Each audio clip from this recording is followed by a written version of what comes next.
All right, hello everyone. I just started a recording to do problem number 2 that I didn't get to last night. So I'm going to switch over to the presentation and I'll work that real quick. That way you have that for your exam. All right, so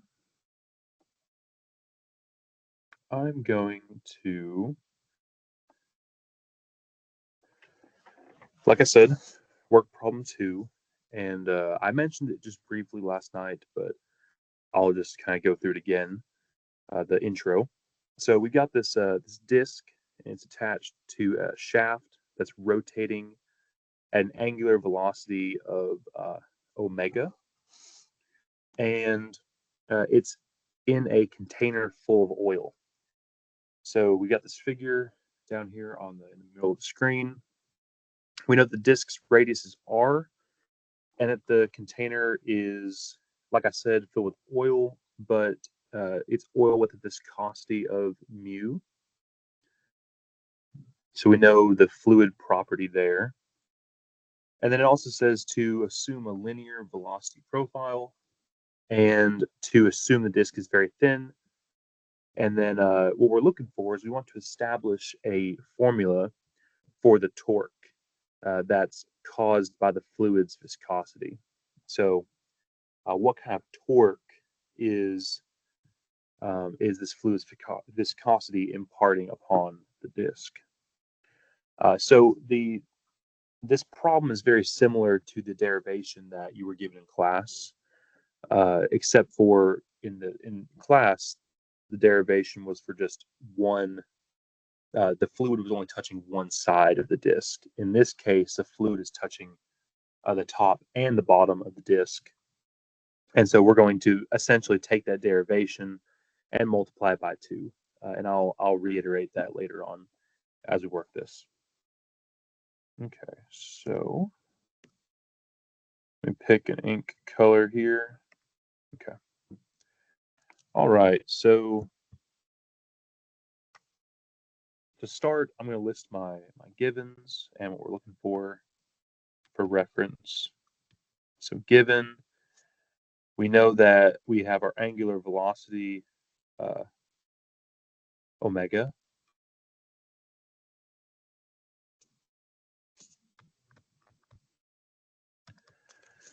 We also know that the radius of the disk is this. You might even say this is the total radius value. You know, the full radius from the center to the edge of the disk. And then we know that we have oil with a viscosity mu, and we have a linear velocity profile. So du dy is going to be linear, which, right, that's going to mean that we have a delta u, or yeah, delta u over delta y, just like a slope, linear slope. And we know the disk is thin.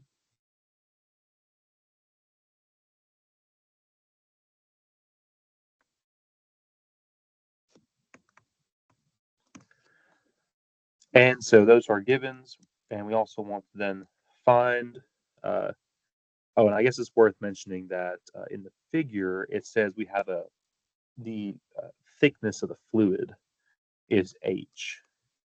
So we could say maybe H is the thickness, or maybe you could say the depth of fluid.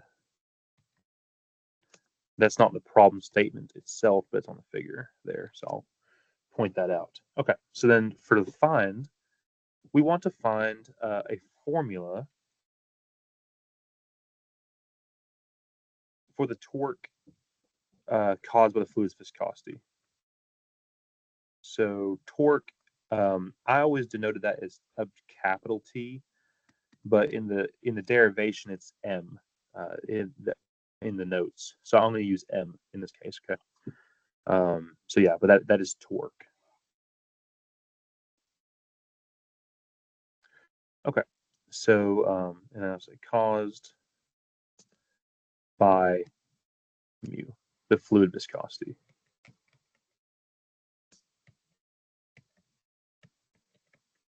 All right. So solution, I'm going to work the solution in the upper right hand, or on the right hand side here. So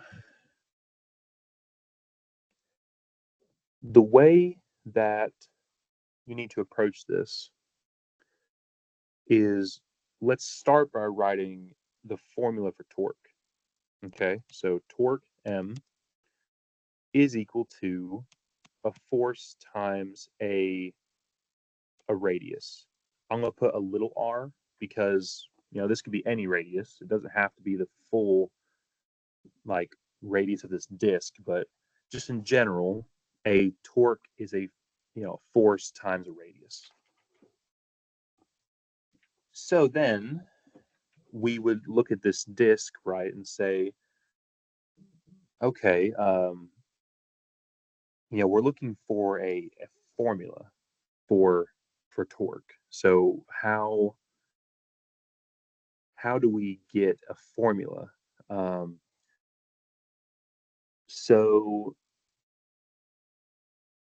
I think it's worth noting here that if you had F, the total force imparted um, at a certain like location on this disk, and you had that radius value that corresponds to that, you could calculate a number uh, for that torque. You could just calculate like the singular value based on a force at a point on this disk and what the radius value is for that.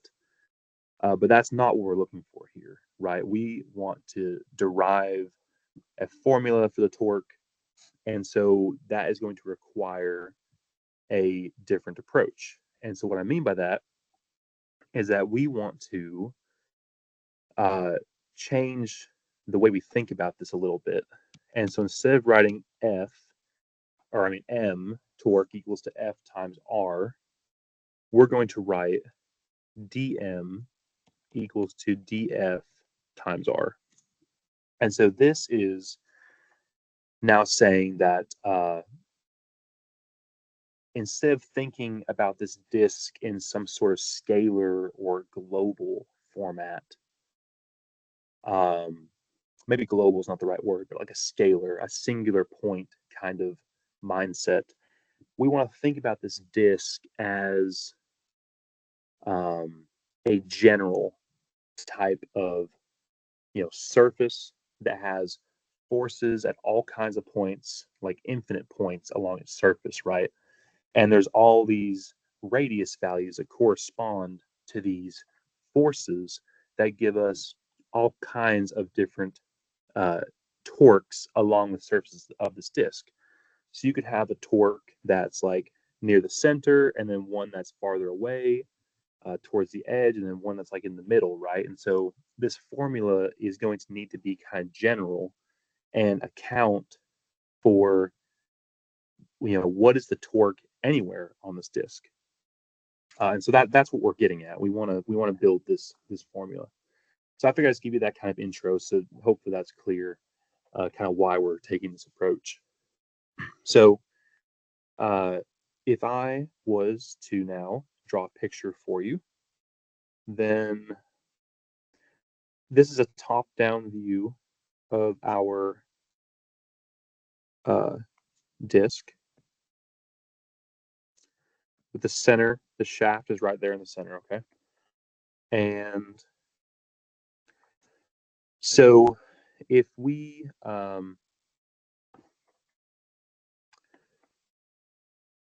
think about this in radial coordinates, so we got this kind of radial direction r, like I mentioned before. R is like this kind of arbitrary radius of this disk.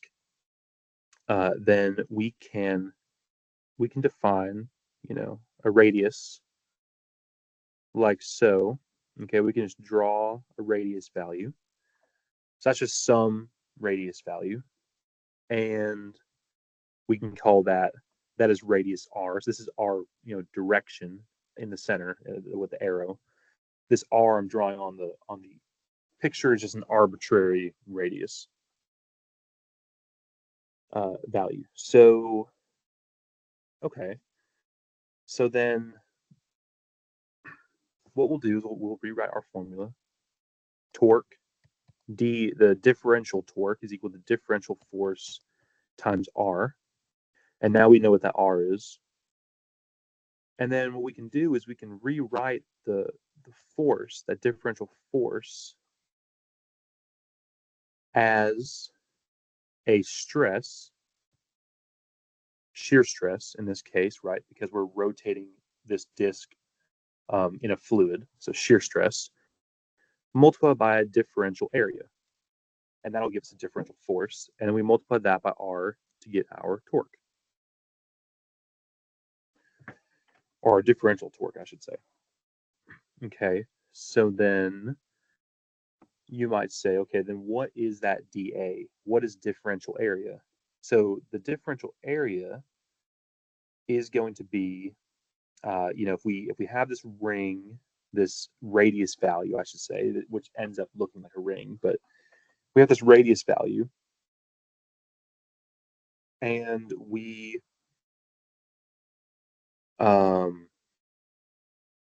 if we just took that radius and almost like you would do in like PowerPoint or Word, where you you paste a circle shape, and then you click it and you drag it just ever so slightly to where the whole circle expands just a little bit. You just drag the shape and just expand it a little bit. That's kind of what we're doing here. So we're gonna draw another circle or another radius value, okay? And this other radius value is just ever so slightly a bigger radius than R. Okay, so the difference between these radius values is, I'll draw this a little bit clearer too, so I'm not like covering up my own stuff.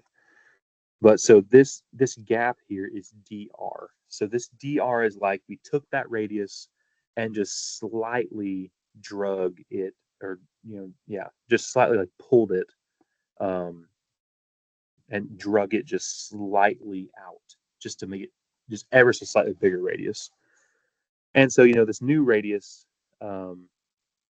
would be not. This isn't super relevant, but it'd be r plus dr.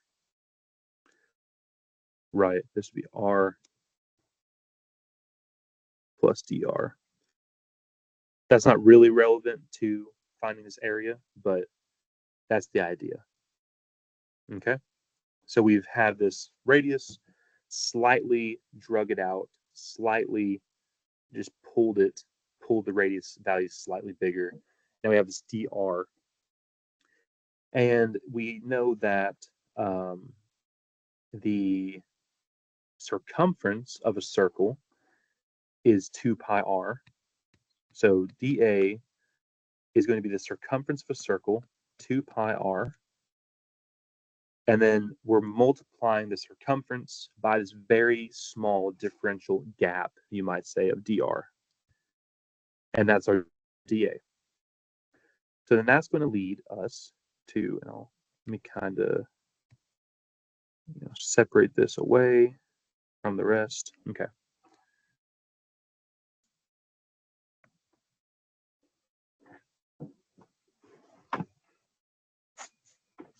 Okay, so then if we put this back into our formula, then we're going to get this shear stress times 2 pi r dr d then times r, right? That's just subbing back in. So then we might say, okay, so then what's shear stress, right? So you've been doing this for a while. Shear stress is mu times du dy. But from the problem statement, we know that our velocity profile du dy is linear. So then this would be mu delta u over delta y. Okay, but then, so if we look at our problem, if we look at the figure on the in the center of this slide, then we see that we have this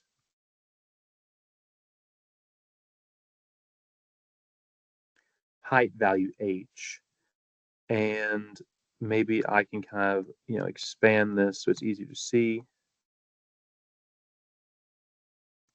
Okay, so I just I'm just zooming in essentially here. And so we know that we have this value h here, this value h here, and maybe color that in a little bit. And so our velocity profiles are looking like this, right? We have these linear velocity profiles, and our rotation is looks like it's on the shaft there. It shows you the direction of omega. And so I'm kind of drawing these velocity profiles that are no slip or zero at the walls. So here we got like these no slip conditions.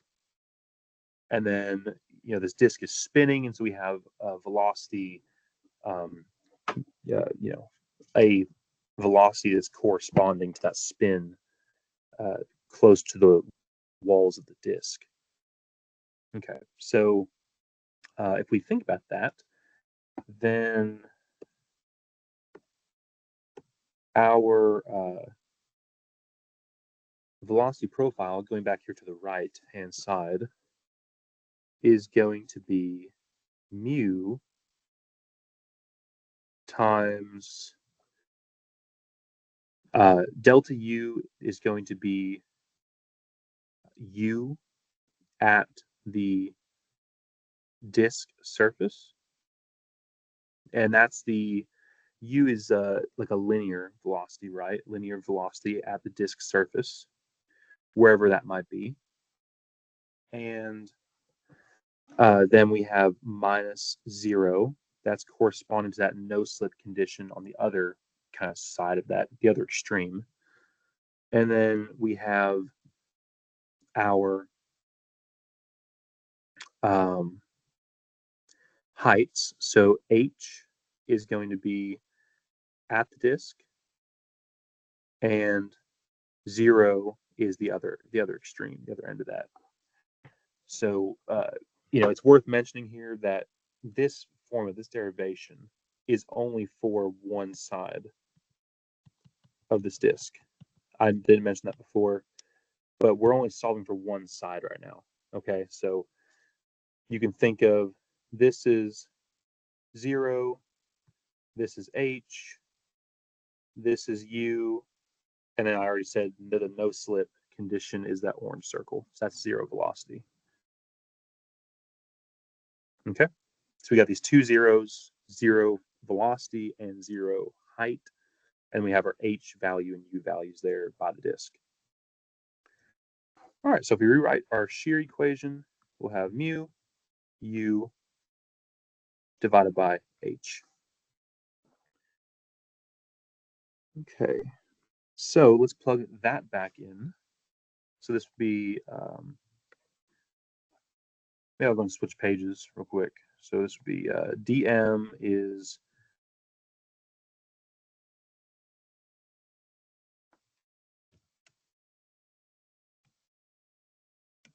equal to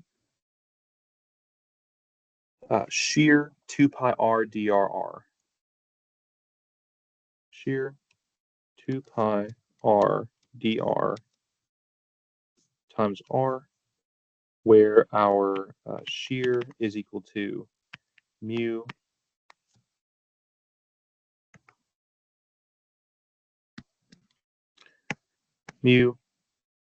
u over h.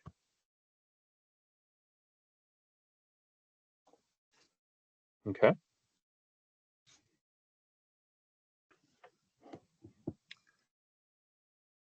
So then, where do we go from here?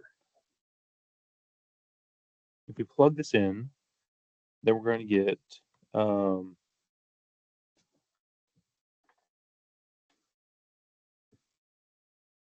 tau 2 pi, or I'm sorry, we're plugging tau in.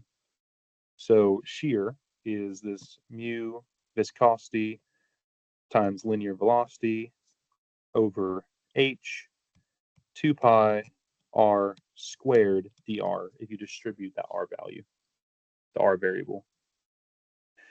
So then there's one more thing we need to do here, and that is take care of this u value, because u is linear velocity, but we are never really given linear velocity. In fact, what we are given is angular velocity. That's what the problem is providing to us, is saying that we're working with angular velocity. There's an easy conversion. Linear velocity is angular velocity times r. So we can plug that in. Mu omega angular velocity times r over h 2 pi r squared dr. Distribute the r again, or not distribute, but combine the r's again, and get something like that. And again, that is our differential torque. So now we have our differential torque in terms of differential radius. And we now can go ahead and integrate, right? Because again, this is for that differential ring. And so this is saying that that differential ring with that differential ring gap, or ring or radius gap, radius thickness, you might say, or differential radius change, has a differential torque that is applied to it by a differential force dF. And that force dF, differential force, is applied to a differential area. The area is defined by a differential radius increment, and that's, all that's giving us this differential torque. So if you have any questions about that, please let me know, and I'll do my best to answer those. But so now we want to integrate. Once we integrate, then now we're going to obtain a general formulation for the entire disk, not just this differential radius element, or differential area, you might say. Now we're going to obtain a formula that covers the entire disk. So if we integrate this,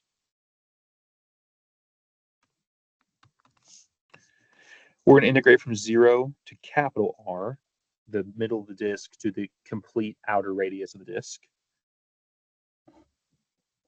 And then we have this mu omega h 2 pi r cubed dr. Well, this guy, right, is a constant, so we can pull it out. So then we'll have, I'm going to rearrange it a little bit, 2 pi mu omega over h, then integral r cubed dr. So now we integrate both sides. We're going to get m on the left-hand side, torque equals to 2 pi mu, oh my, I'm going to draw a better omega than that. There we go, omega over h, and we've integrated this to r to the fourth over 4, 0 to r. And now we plug in those bounds, and we're going to, that 0 is going to zero out that r value.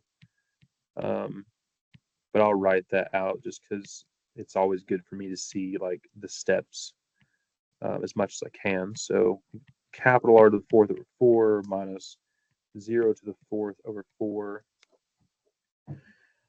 And, so that's 0. And then just rewrite kind of like the final version of this. And I'm also going to cancel that 2 and that 4 there. So we have m equals to pi mu omega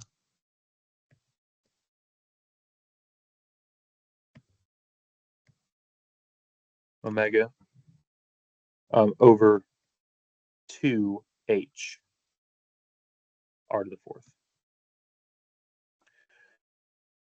All right. So again, just note that the 2 and the 4 there reduce down to 1/2 in this new expression. All right, so now this is the torque. Like I said before, I'll switch pages to it again. But this is the torque on just the bottom side or just the top side, but it's just one side of this disc, right? So if you want the total torque, then you need to multiply both sides of this thing by 2. 2m is pi mu omega over now just h because we multiply by 2 r to the fourth, and that's, you could say, we had m before representing the just the one side of the disk, so and I had to note it as m in the problem statement, but you could write like m total maybe, or m both both sides, or however you want to do that, but that that's your answer. So that is the torque expression for torque, formula for torque for both sides of this disk. So anyways, that is it for that problem. If you have any questions about that, please let me know. And I'm going to, this is the same PowerPoint as the one that the other problems worked on. So I'm going to give this one PowerPoint to Dr. Vassal so he can give it to you. And then this recording will be uploaded separate from the other recording. So you have 2 recordings for yesterday, one from yesterday, one from today, and then one PowerPoint that has all of the writing on it. So, all right. Thank you very much. I'm going to go and stop this and see you all next week.